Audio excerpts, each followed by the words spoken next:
하나님의 은혜와 축복이 예배하는 모든 분들에게 함께 하시기를 주님의 이름으로 축원합니다. 뉴욕에서 있었던 일입니다. 어떤 겨울철에 성탄절이 가까이 오는데 한 노인이 배가 고파서 빵을 훔쳐 먹다가 그만 발각이 돼서 경찰에 잡혀가게 되었습니다. 이렇게 경범죄로 잡힌 사람들을 판사가 순회하면서 즉결 재판을 하는데 그 판사가 이렇게 내리다 보니까 노인네가 와서 거기 재판정에 앉아 있는 거예요. 그래서 뭘 잘못했습니까? 그랬더니 너무 배가 고팠어요. 춥고 그래서 빵을 그냥 나도 모르게 훔쳐 먹다가 이렇게 잡혀왔습니다. 그러니까 판사가 마음이 아프잖아요. 그래도 죄를 진 걸 어떻게 해요? 그래서 죄값을 치러야 되니까 감옥에 넣는 것보단 벌금을 때리는 게 나을 것 같아서 벌금 몇백 불하고 땅땅땅 때렸어요. 그래 벌금 내려니까 낼 수가 있어야지. 이 사람 벌금 낼 돈이 있어서 빵 사 먹었을 거 아니에요. 벌금 낼 돈이 없으니까 기가 막히죠. 그러니까 판사가 그 다음에 여러분 이 사람이 가만히 보니까 벌금 낼 돈이 없는데 이 사람이 배고프고 추운데 먹을 것이 없어서 이렇게 다니다가 빵을 훔쳐먹고 여기까지 올 정도로 우리가 그냥 내버려 뒀다는 것은 우리가 다 편안하게 먹으면서도 이런 이웃을 돌보지 않은 죄가 있습니다. 그러니까 우리도 벌금 내는데 동참합시다. 그럼 모자를 딱 벗으셔가지고 방청석에 돌렸어요. 그러니까 사람들이 다 거기다가 5불도 넣고 10불도 넣고 그래가지고 벌금도 다 채워지고 또 돈이 좀 더 남았어. 이거 빵 사 먹을 돈이 충분해요. 그래서 그 노인한테 재판장이 줬어요. 이거 가지고 가서 빵 사 드시고 다음부터는 도둑질 하지 마십시오. 그리고 줬답니다. 근데 그 사람 판사가 라과디아라는 이름을 가진 판사인데 재판을 항상 이렇게 해가지고 사람들이 너무 좋아했어요. 그래서 이분이 돌아가신 다음에 이분 이름을 따가지고 공항을 하나 만들어놨어요. 그게 뉴욕의 라과디아 공항이래요. 여러분, 죄는 미워하지만 사람의 생명은 귀히 여기는 그런 긍휼의 믿음이 될 수 있기를 축원합니다. 사랑 때문에 세상에 기쁨이 오고 사랑 때문에 사람의 인생도 바꿀 수가 있습니다. 성경이 우리에게 가르쳐주는 것은 결국 사랑하라는 명령인데 이 사랑하는 명령이 얼마나 힘든지 모르겠어요. 그러나 순종할 수만 있다면 우리는 하나님께 쓰임받는 귀한 인생, 축복의 인생이 열려질 줄로 믿습니다. 법도 만족시키고 사랑도 만족시키는 것을 우리는 의롭다 그럽니다. 의로운 사람. 법을 만족시키지 못하면 죄인이 되는 거예요. 그런데 법도 만족시킵니다. 죄를 안 짓고도 또 사랑도 할 수 있다. 공의도 있고 사랑도 있고 그러면 이게 하나님이 정말 좋아하시는 의로운 자의 삶이 됩니다. 성경은 이것을 헬라어로 디카이오스라 그럽니다. 디카이오스라고 하는 이 헬라어의 성경의 말씀은 의로운 자의 삶이라는 거예요. 그런데 성경에 의롭다는 이름을 가진 사람이 별로 없는데 몇 사람이 나와요. 그 중에 한 사람이 누구냐면은 예수님의 육신의 아버지였던 요셉이 의롭다는 평가를 받았습니다. 오늘 한번 성경 말씀 열어보겠습니다. 마태복음 1장 18절부터 21절 말씀. 거기 말씀해 보면은 예수님의 그 탄생의 스토리가 나옵니다. 성탄절만 되면 연극도 하고 드라마도 하고 뮤지컬도 하고 공연도 하는 이 아름다운 성경의 이야기. 그런데 이 이야기 속에 하나님이 우리에게 꼭 주시고자 하는 귀한 메시지가 담겨져 있어요. 우리 다 함께 한번 읽어보겠습니다. 18절부터 21절 시작. 예수 그리스도의 나심은 이러하니라. 그의 어머니 마리아가 요셉과 약혼하고 동거하기 전에 성령으로 잉태된 것이 나타났더니 그의 남편 요셉은 의로운 사람이라 그를 드러내지 아니하고 가만히 끊고자 하여 이 일을 생각할 때 주의 사자가 현몽하여 이르되 다윗의 자손 요셉아 내 아내 마리아 데려오기를 무서워 말라. 그에게 잉태된 자는 성령으로 된 것이라. 아들을 낳으리니 이름을 예수라 하라. 이는 그가 자기 백성을 그들의 죄에서 구원할 자이심이라 하니라. 아멘. 성탄절날 이 얘기 안 하면은 뭐가 없는 것 같잖아요.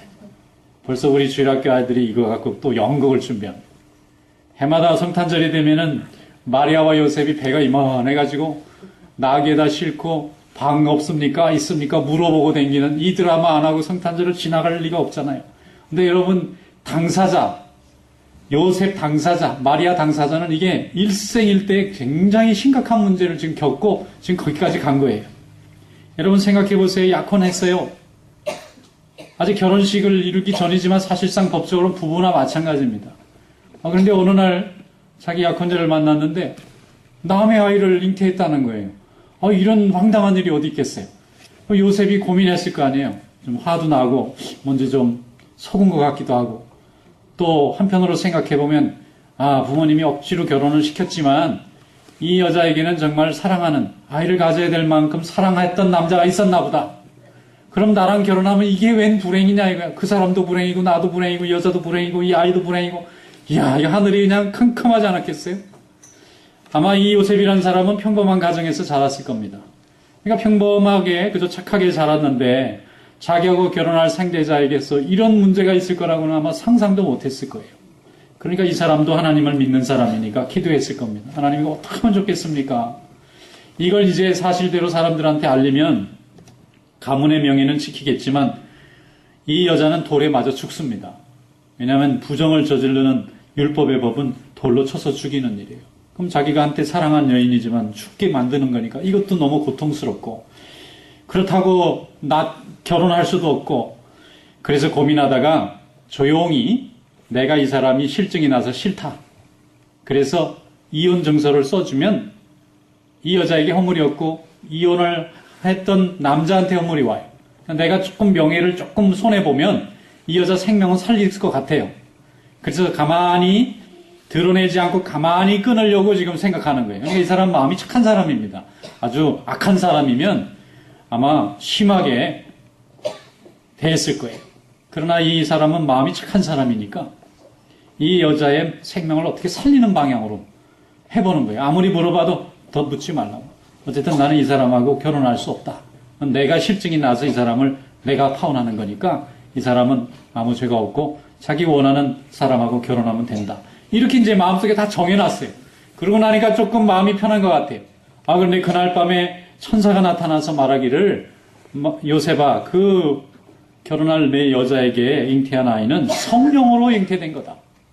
하나님이 메시아를 이 세상에 보낼 때에 처녀의 몸에서 나게 하겠다고 내 구약에 예언한 대로 지금 그것이 이루어지는 거니까 너에게도 허물이 없고 마리아에게도 허물이 없고 하나님이 주시는 신비한 역사인데 네가 믿음으로 받아들일 수 있겠느냐. 요셉이 믿음으로 받아들였어요. 이해가 됐어요. 사람으로는 이해할 수 없는 일이지만 하나님이 하시는 일이라면 모든 신비가 가능하다고 인정을 했어요. 그래서 조용히 끊고자 하다가 조용히 결혼했습니다. 그리고는 그 아내가 와서 아이를 낳을 때까지 기다렸다가 성경의 말씀대로 아이를 낳으니까 이름을 예수라 했다. 예수의 뜻이 여기 있어요. 자기 백성을 죄에서 구원할 자. 이게 무슨 뜻이죠? 그리스도. 구약에 그렇게 예언되어 있던 메시아라는 뜻 바로 그겁니다. 이 요셉은 자기 때에 그리스도가 자기의 결혼한 가정 안에서 나올 거라는 것은 상상도 기대도 안 했는데 자기에게 임한 것입니다. 여러분, 그래서 예수님의 육신의 아버지가 되고 예수의 보호자가 되고 하나님의 성육신의 역사를 이루는 그런 귀중한 일에 쓰임받는 귀한 일꾼이 된 줄로 믿습니다. 여러분, 하나님의 역사에 순종하고 의로운 마음을 가진 자에게는 하나님이 이렇게 함께 하시고 하나님의 일에 동역자로 사용하시는 줄로 믿습니다. 선택이나 판단은 하나님이 하시는 거예요. 우리는 순종하고 아멘 하면은 모든 것이 합심해서 선이 이루어지는 줄로 믿습니다. 근데 우리가 먼저 심판하려고 하다 보면 항상 실족하게 돼요. 왜냐하면 인간의 심판은 항상 부정확합니다. 인간의 심판은 항상 문제를 더 일으키는 측면이 있어요. 그러나 하나님의 심판은 완벽하고 하나님의 심판은 모든 사람을 살리는 그런 긍휼의 심판이 되는 줄로 믿습니다. 그래서 하나님은요, 사랑이 많으세요. 그래서 다 잘못했는데 한 번만 회개하면 다 용서해 주세요. 그래서 예수님도 7번씩 70번이라도 용서하라 그랬고, 또 많은 하나님의 백성들이 하나님의 성품을 자비와 긍휼이라고 결론을 내렸어요. 왜냐하면 그 벌을 다 받아야 되는데 하나님이 그걸 묻지 않으시고 회개했다는 사실만으로, 예수님을 믿었다는 믿음 하나만으로 다 용서해 주시는 것을 경험하고 하나님은 자비로우신 하나님이다, 그렇게 고백하게 된 줄로 믿습니다. 한국에 어떤 도둑질을 하다가 계속 감옥을 들랑달랑한 사람이 있었는데 전과가 13범이래. 그러면 몇 번 들어간 거예요? 13번 감옥에 들어갔다 나왔다. 어떤 사람은 한 번 가기도 힘든데 이 사람은 13번이나 갔다 왔어. 그러더니 나중에 또 이 사람은 잡혀있는 것도 싫어서 탈출을 성공했어요. 이 사람이 탈출하는 바람에 전국이 그냥 이 사람을 잡느라고 난리예요. 거의 잡을 뻔하면 잘 빠져나와. 그러니까 막 더 유명해졌어. 그래서 말이죠. 몇 달 동안 쫓아다니다가 결국은 잡아가지고 저 부산의 감옥에다가 깊은 데다가 가둬놨어요. 그러니까 너무 유명해졌잖아요. 그러니까 사람들이 도대체 저 사람이 어떤 사람이냐 봤더니 텔레비에 그 사람을 기른 아버지가 나오더라고요. 얼마나 유명했으면 세상에 아버지가 다 인터뷰에 나와요. 잘 도망다녔다. 근데 아버지가 가슴을 치면서 얘기한, 내가 저 자식을 저렇게 망가뜨린 거예요. 그래서 그게 무슨 말인가 들어봤더니, 어릴 때 어머니가 없어지고 아버지가 혼자 자식을 키우는데 이 녀석이 말을 너무 안 듣고 그냥 도둑질하고 때려도 말 안 들으니까 이놈 버릇을 고친다고 아버지가 경찰서로 데려가지고 가둬버렸어요. 그러니까 이 아이가 충격을 받은 거예요, 그때부터. 그러더니 아버지에 대한 분노, 세상에 대한 분노로 아버지가 싫어하는 것만 골라서 하더니 13번이나 감옥살이하고 세상에 그렇게 떠들썩한 유명한 도둑이 되어버렸어요. 여러분, 법도 중요하고 벌을 고치는 것도 중요하고 공의를 세우는 것도 다 중요한데요. 거기에 생명에 대한 사랑이 빠지고 나면 망하는 거예요. 살리는 게 아니라 버릇이 고쳐지는 것이 아니라 버릇이 더 나빠지는 것입니다. 여러분, 긍휼이 빠진 정의, 이것은 사람을 낙심하게 만듭니다.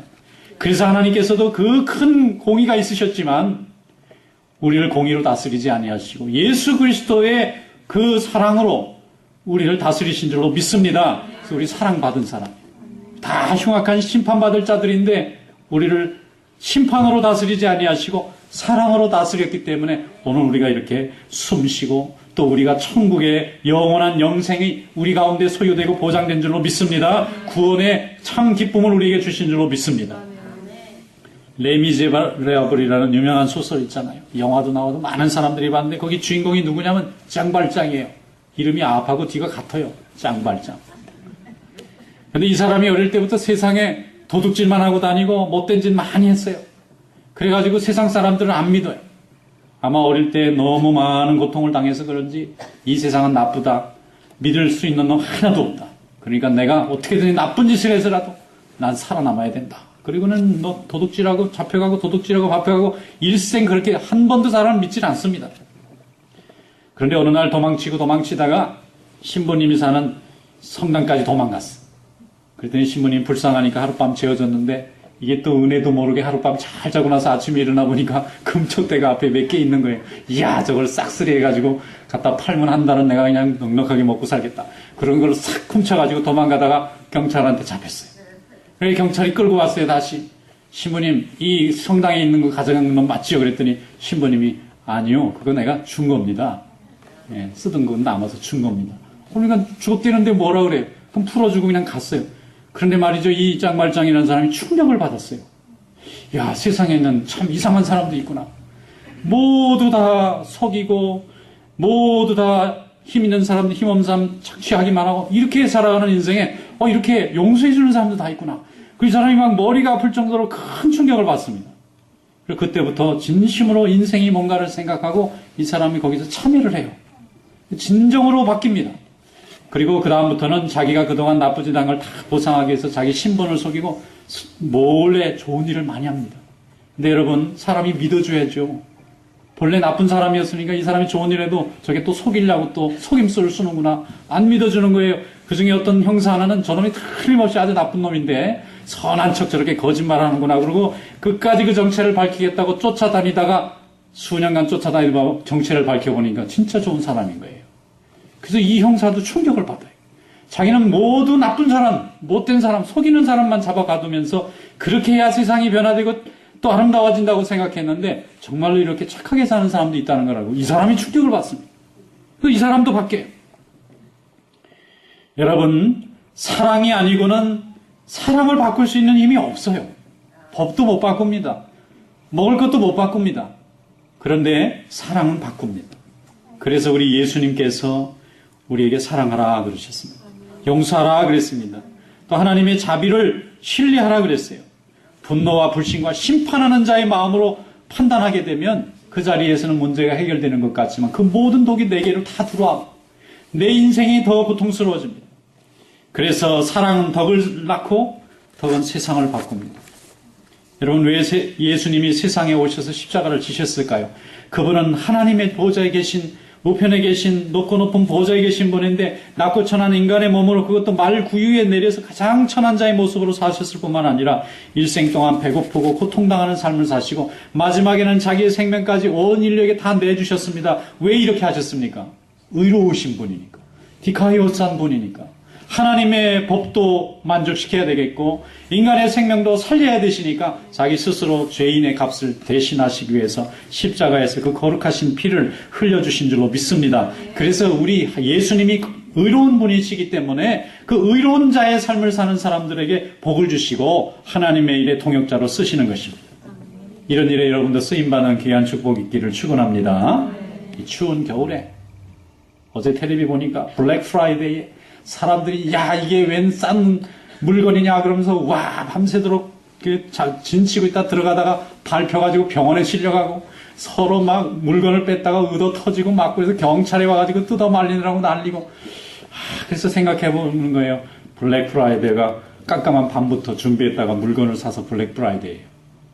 또 적자가 흑자로 바뀐다 그래서 블랙 프라이데이인데 이 세상에 하나님께서 블랙 프라이데이를 하시라고 성탄절을 주신 게 아니라 어려운 사람들 돌아보고 그 사람들에게 사랑의 참 소망과 인생의 참 기쁨을 주라고 주셨는데 여러분 우리가 쇼핑하는 것도 중요하지만 사랑을 베푸는 성탄절이 될 수 있기를 축원합니다. 네.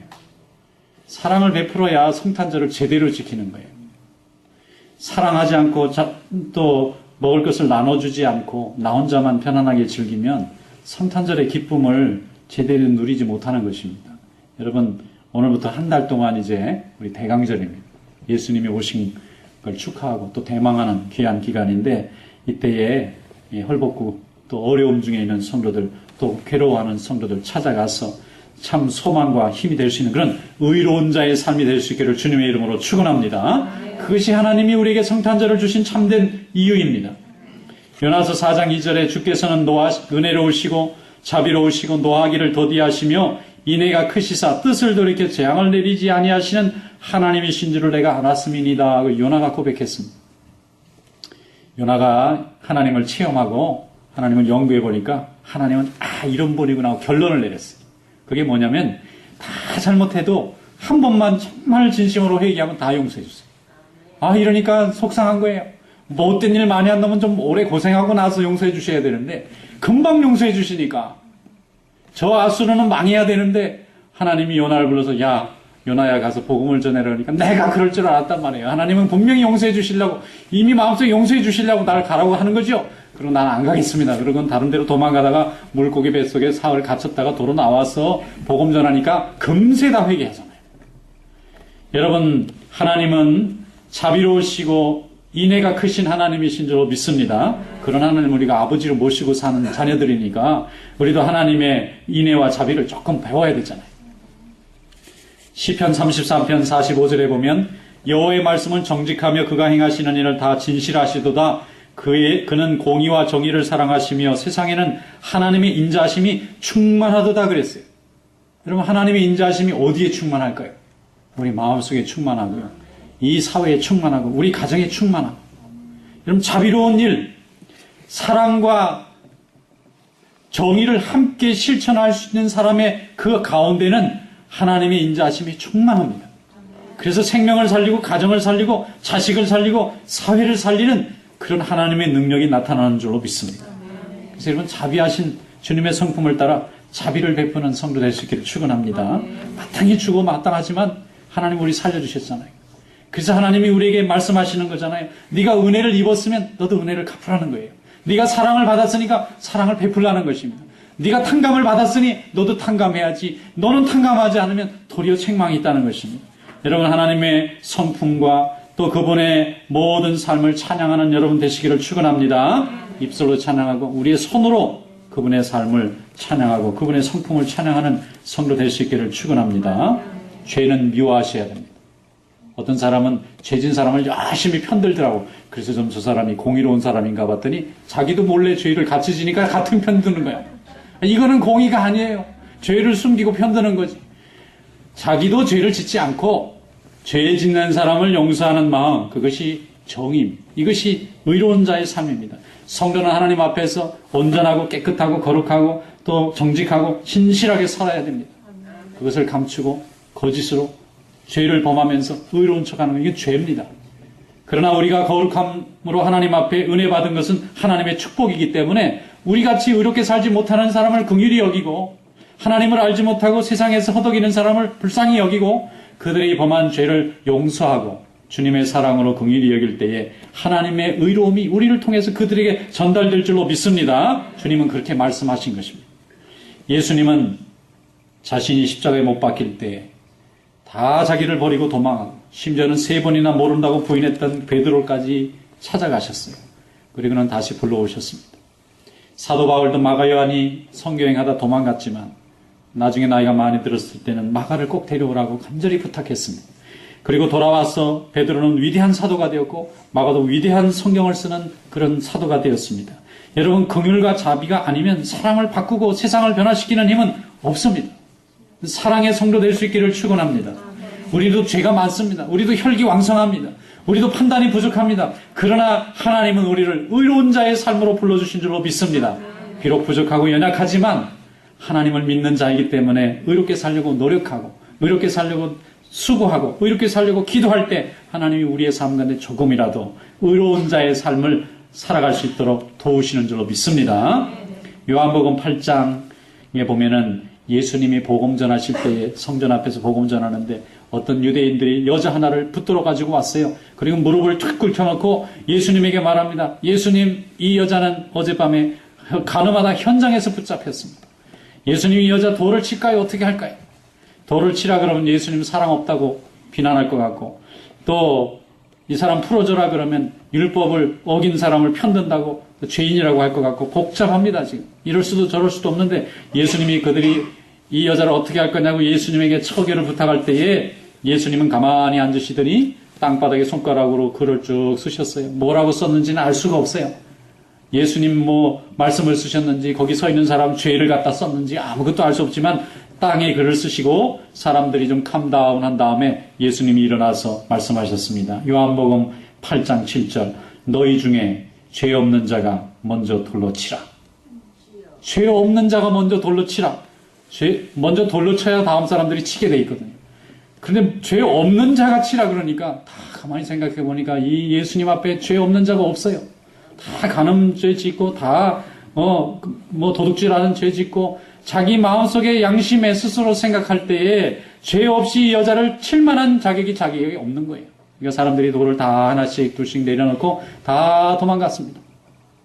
그때 예수님께서 그 여자에게 하신 말씀입니다. 나도 너를 정죄하지 않으니 가서 다시는 죄를 범하지 말라. 다시는 같은 죄를 범해서 또 이런 일에 잡혀오지 말고 이제는 죄 범하지 말고 살아라. 예수님도 용서해 주신 줄로 믿습니다. 여러분, 공의의 심판은 오직 하나님만 하실 수 있는 줄로 믿습니다. 우리는 판단하는 자가 아니고요. 은혜 받는 자, 감사하는 자입니다. 충성하는 자입니다. 하나님의 역사하심을 바라보고 그 역사하심에 도움을 주기 위해서 봉사하는 성도들인 줄로 믿습니다. 어떤 학부모가 있었는데 한 번은 자기 자식이 학교에서 학칙을 어겨서 퇴학 맞게 됐어요. 아이가 이게 지금 고등학교도 졸업 못했는데 퇴학 맞게 생겼으니까 얼마나 괴로워하겠어요, 부모님이.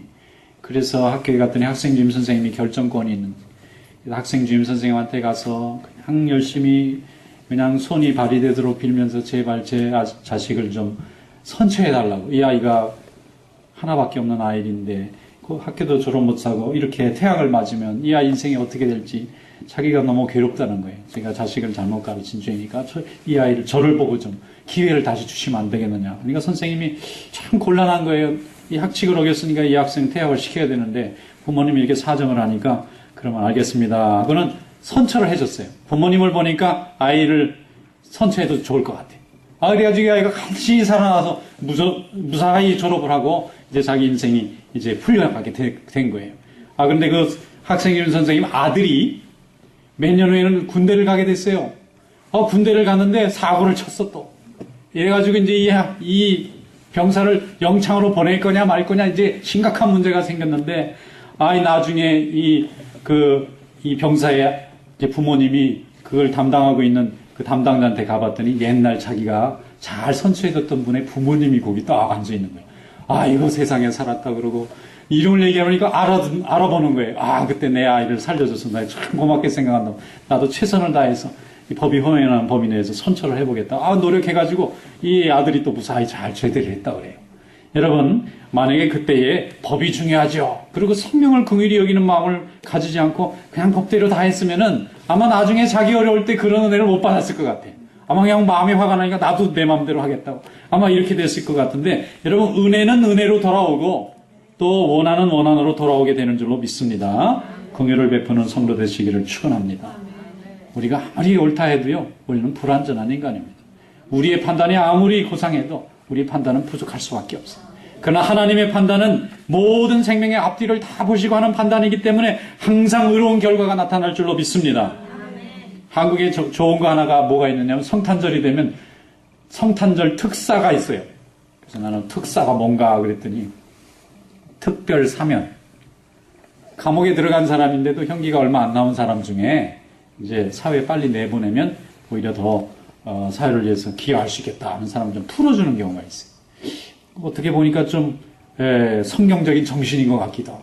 물론 그 중에 이제 잘못되는 사람도 있지만 대부분은 또 열심히 사회를 위해서 봉사하잖아요. 여러분, 법도 말이죠. 법도 엄하게 집행하는 것 같은데도 결국은 그 법도 이 사회를 유지하기 위해서 긍휼의 원칙을 가지고 있는 거예요. 회개하는 사람, 스스로 속지 않은 마음이 있는 사람이 분명하면 사회에 나가서 빨리 사회를 위해서, 가정을 위해서 봉사할 수 있는 기회를 자꾸 주려고 그러는 거예요. 하나님께서 우리에게 그런 믿음의 축복을 주신 줄로 믿습니다. 그래서 이 세상의 모든 하나님의 사람은 다 하나님의 사랑 때문에 오늘도 살아가는 줄로 믿습니다. 세상의 법과 원칙대로만 하면 이 세상에 살아남을 사람이 어디 있습니까? 우리가 자라면서 사고 한두 번 안 치고 산 사람이 어디 있어요? 근데 오늘 이렇게 멀쩡히 잘 살죠? 그건 세상 사람들이 하나님의 은혜 가운데서 사랑과 은혜를 베풀었기 때문에 오늘 우리가 이렇게 하나님 앞에서 하나님 주신 축복의 삶을 누리고 있는 줄로 믿습니다. 그걸 받은 만큼 베푸는 성도 될 수 있기를 축원합니다. 하나님이 기뻐하시는 것은 의로운 자의 삶입니다. 법도 지키지만 사랑으로 그 법을 보완할 수 있는 그런 마음이 있을 때에 하나님은 우리를 통해서 아름다운 세상, 아름다운 구원의 역사를 오늘도 이루시는 줄로 믿습니다. 고린도전서 13장 8절에 말합니다. 사랑은 언제까지나 떨어지지 아니하되 예언도 패하고 방언도 그치고 시식도 패하리라. 이 모든 것을 다 통틀어서 결국 하나님의 말씀은 사랑인 줄로 믿습니다. 사랑을 통해서 의로운 자의 삶을 이루시는 귀한 종들이 다 되시기를 주님의 이름으로 축원합니다.